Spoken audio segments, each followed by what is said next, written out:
24 दिसंबर 1955 डोंगरी, बम्बई। रात के 10 बजे टेमकर मोहल्ले की एक संकरी गली में सीलन भरी दीवारों के बीच एक पुलिस कांस्टेबल के घर में एक बच्चे की पहली किलकारी गूंजी। बाहर समुद्र की खारी हवा चल रही थी। अंदर एक माँ की आंखों में खुशी के आंसू थे। इब्राहिम कासकर, जिन्होंने जिंदगी भर इज्जत और ईमानदारी की रोटी खाई, उन्होंने अपने नवजात बेटे को गोद में उठाया और उसका नाम रखा दाऊद। उस रात डोंगरी की तंग गलियों को क्या पता था कि जो बच्चा अभी रो रहा है वह एक दिन पूरे देश को रुलाएगा। डोंगरी 1960 के दशक में बंबई के सीने पर एक ऐसा घाव था जहां गरीबी और अपराध एक ही चादर ओढ़कर सोते थे। इब्राहिम कासकर का परिवार इसी मोहल्ले में रहता था। 8 बच्चे, एक हाउसवाइफ और एक हेड कांस्टेबल का वेतन, जो 10 लोगों का पेट भरने के लिए बहुत कम था। इब्राहिम कासकर का रत्नागिरी के खेड़ गांव से बंबई तक का सफर एक ईमानदार आदमी की कहानी थी। आजाद मैदान पुलिस स्टेशन के सीआईडी विभाग में उनका नाम इज्जत से लिया जाता था। हाजी मस्तान और करीम लाला जैसे खूंखार तस्करों के बीच बैठकर भी उनका जमीर कभी नहीं डिगा। लेकिन उनका बेटा दाऊद किताबों की स्याही से नहीं, डोंगरी की धूल से आकर्षित था। दाऊद और उसका बड़ा भाई Sabir Ahmednagar seller high school में नाम के लिए पढ़ते थे। असली तालीम उन्हें भिंडी बाजार की गलियों में मिल रही थी, जहाँ ताकत ही इज्जत थी और पैसा ही पहचान। महज 14 साल की उम्र में दाऊद ने अपनी पहली वारदात की। सड़क पर पैसे गिनते एक आदमी के हाथ से नकदी छीनी और भाग निकला। जब इब्राहिम कासकर को खबर मिली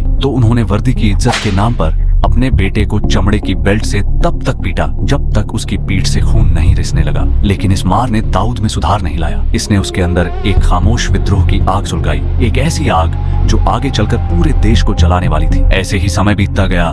तंग आकर इब्राहिम कासकर ने हाजी मस्तान से गुजारिश की, मस्तान भाई, मेरे बिगड़े हुए बेटों को कोई काम दिला दो। मस्तान के कहने पर दाऊद और साबिर ने मनीष मार्केट की एक दुकान में काम किया, लेकिन ईमानदारी का पसीना उन्हें रास नहीं आया। कुछ हफ्तों में वे वापस गलियों में थे, जेबकतरी, छिनतई और हफ्ता वसूली में। जिस पिता की वर्दी शहर के कानून की हिफाजत करती थी, उसी की छत के नीचे कानून का सबसे बड़ा भक्षक पल रहा था।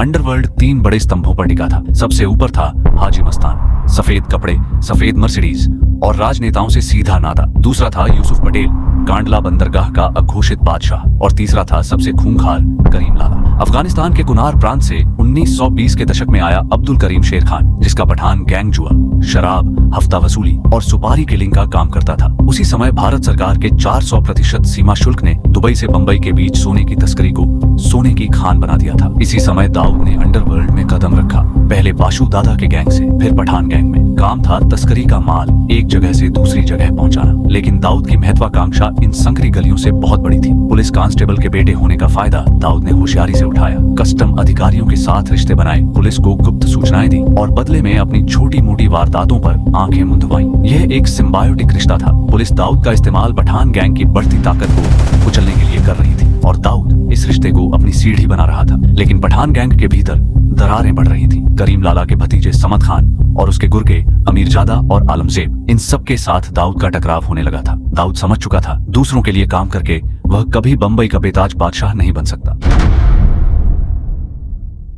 दाऊद ने अपना खुद का गिरोह बनाया, डी कंपनी। यह कोई आम गली का गिरोह नहीं था। यह एक मल्टीनेशनल कॉर्पोरेट स्ट्रक्चर की तरह काम करता था। तस्करी, रियल एस्टेट, बिल्डरों से हफ्ता वसूली, बॉलीवुड फिल्मों की फाइनेंसिंग, हर विभाग बटा हुआ था। टाइगर मेमन और छोटा शकील जैसे दिमाग इस कंपनी के बोर्ड ऑफ डायरेक्टर्स बन चुके थे। 12 फरवरी 1981 रात के 1:30 बज रहे थे। प्रभा देवी के सर्वो केयर पेट्रोल पंप पर एक कार आकर रुकी। स्टीयरिंग पर था दाऊद का बड़ा भाई साबिर इब्राहिम कासकर, साथ में उसकी गर्लफ्रेंड चित्रा थी। साबिर बेफिक्र था। अचानक पीछे से एक सफेद एम्बेसडर आकर रुकी। एम्बेसडर से 5 हथियारबंद लोग निकले, मानिया सुरवे के साथ पठान गैंग के अमीरजादा, आलमजेब और सिद्दीकी। उन्होंने चित्रा को जाने दिया, फिर ऑटोमेटिक हथियारों से साबिर की गाड़ी को छलनी कर दिया। 5 गोलियां साबिर के शरीर में उतर गईं। पेट्रोल पंप के ठंडे फर्श पर फैलता साबिर का खून एक नई और खूनी कहानी लिख रहा था। उसी रात 1 घंटे बाद पठान गैंग पाकमोडिया स्ट्रीट पहुंचा, दाऊद को भी खत्म करने के इरादे से। लेकिन दाऊद के गुर्गे खालिद पहलवान ने उन्हें देख लिया और चंद सेकंड पहले लोहे का भारी दरवाजा बंद कर दिया। गोलियों की बौछार हुई, दाऊद बच गया। अस्पताल में जब इब्राहिम कासकर ने अपने बड़े बेटे की खून से सनी लाश देखी तो एक पिता का सीना फट गया। लेकिन दाऊद की आंखों में आंसू नहीं थे, सिर्फ प्रतिशोध की आग थी जो अब बुझने वाली नहीं थी।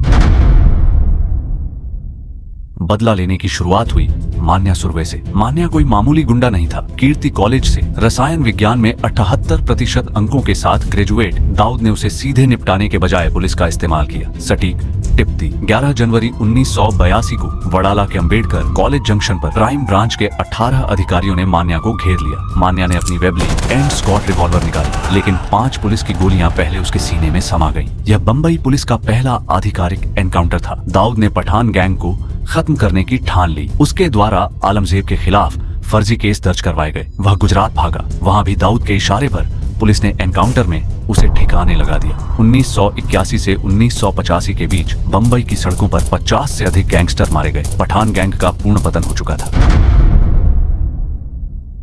6 सितंबर 1983 बंबई का सत्र न्यायालय सुबह 11:30 बजे क्राइम ब्रांच के इंस्पेक्टर इसाक बागवान अमीरजादा नवाब खान को अदालत में पेश कर रहे थे। ये अमीरजादा वही था जो दाऊद के भाई की हत्या में शामिल था। दाऊद ने अमीरजादा की हत्या के लिए 5 लाख रुपए की सुपारी बड़ा राजन को दी थी। बड़ा राजन ने यह काम सौंपा एक 20 साल के बेरोजगार नौजवान डेविड परदेसी को। डेविड पुलिस के सुरक्षा घेरे को चकमा देते हुए अदालत में दाखिल हुआ। अचानक शर्ट के नीचे से रिवॉल्वर निकाली। 5 फीट से भी कम दूरी से अमीरजादा पर गोलियां दाग दी।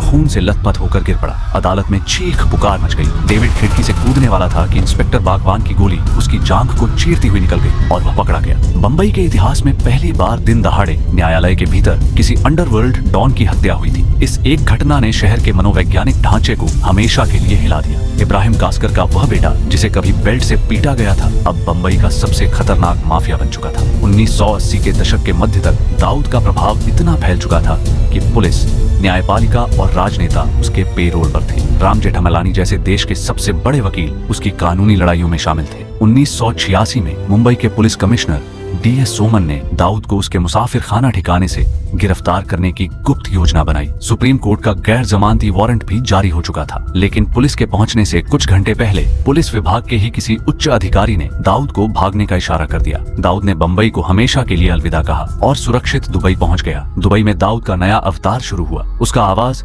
किसी रियासत के महल से कम नहीं था। बॉलीवुड के बड़े सितारे, नेता, कारोबारी सब उसकी मेजबानी का लुत्फ उठाते थे। उसकी पार्टियों में हाजिरी देना एक स्टेटस सिंबल बन गया था। टेलीफोन और सैटेलाइट कम्युनिकेशन ने दुबई से बैठकर पूरे बंबई को कंट्रोल करना संभव बना दिया। दिसंबर 1992 बाबरी मस्जिद का विध्वंस। उत्तर प्रदेश में बाबरी मस्जिद गिरने के बाद बंबई भीषण सांप्रदायिक दंगों की आग में जल उठी। 900 से अधिक लोग मारे गए। बंबई का अंडरवर्ल्ड जो अब तक पैसे के लिए काम करता था, अचानक सांप्रदायिक आधार पर बंट गया। पाकिस्तान की खुफिया एजेंसी ISI ने इस नफरत का फायदा उठाया। ISI के अधिकारियों ने दुबई में दाऊद से संपर्क साधा। टाइगर मेमन ने दाऊद से कहा, बंबई जल रही है, हमारे लोगों का खून बह रहा है, हमें बारूद चाहिए। 19 जनवरी 1993 को दुबई में एक बैठक हुई, दाऊद इब्राहिम, टाइगर मेमन और दाऊद फांसे के बीच। इसी बैठक में पाकिस्तान से RDX और AK-56 राइफलों की डिलीवरी का खाका तैयार हुआ। 3000 किलोग्राम हथियार और विस्फोटक गुजरात के पोरबंदर और महाराष्ट्र के रायगढ़ में समुद्री रास्ते से उतारे गए। 12 मार्च 1993 दोपहर 1:30 बजे बंबई स्टॉक एक्सचेंज की बेसमेंट पार्किंग में RDX से लदी एक कार में पहला भयंकर धमाका। 28 मंजिला इमारत कांप उठी। 50 से अधिक लोग वहीं मारे गए। फिर अगले 2 घंटों में प्लाजा सिनेमा, सेंचुरी बाजार, जवेरी बाजार, एयर इंडिया बिल्डिंग, होटल सी रॉक, सहार एयरपोर्ट, 12 अलग अलग धमाके। पहली बार भारत में टाइम पेंसिल डेटोनेटर का इस्तेमाल हुआ था। 257 निर्दोष नागरिक मारे गए। 1400 घायल हुए। दाऊद उस दिन दुबई में सुरक्षित बैठा था। उसके हाथ सीधे खून से नहीं रंगे थे, लेकिन 257 जिंदगियों का ब्लूप्रिंट उसी ने तैयार किया था। 1993 के धमाकों ने डी कंपनी के भीतर एक दरार पैदा की जो कभी भरी नहीं। छोटा राजन, दाऊद का सबसे विश्वास पात्र साथी, इस नरसंहार से टूट गया था। बेगुनाह हिंदुओं का खून उसके जमीर पर बोझ बन गया था। राजन ने कहा, उसने बेगुनाहों का खून बहाया है, आज से हमारे रास्ते अलग। 1993 में राजन ने दाऊद से बगावत की, अपना अलग गैंग बनाया। दोनों के बीच दुनिया भर में खूनी संघर्ष शुरू हो गया। 15 सितंबर 2000 को बैंकॉक के एक होटल में दाऊद के 6 सूटधारी हथियारों ने राजन के कमरे में घुसकर अंधाधुंध गोलियां चला। राजन के साथी रोहित डिसूजा 48 गोलियों की बौछार में मारा गया। राजन को पेट और हाथ में गोली लगी, लेकिन वह बंगले की छत से कूदकर भाग निकला। 27 साल तक भाग भाग कर जीने के बाद 25 अक्टूबर 2015 को इंडोनेशिया के बाली में छोटा राजन गिरफ्तार हुआ। आज वह दिल्ली की तिहाड़ जेल में है।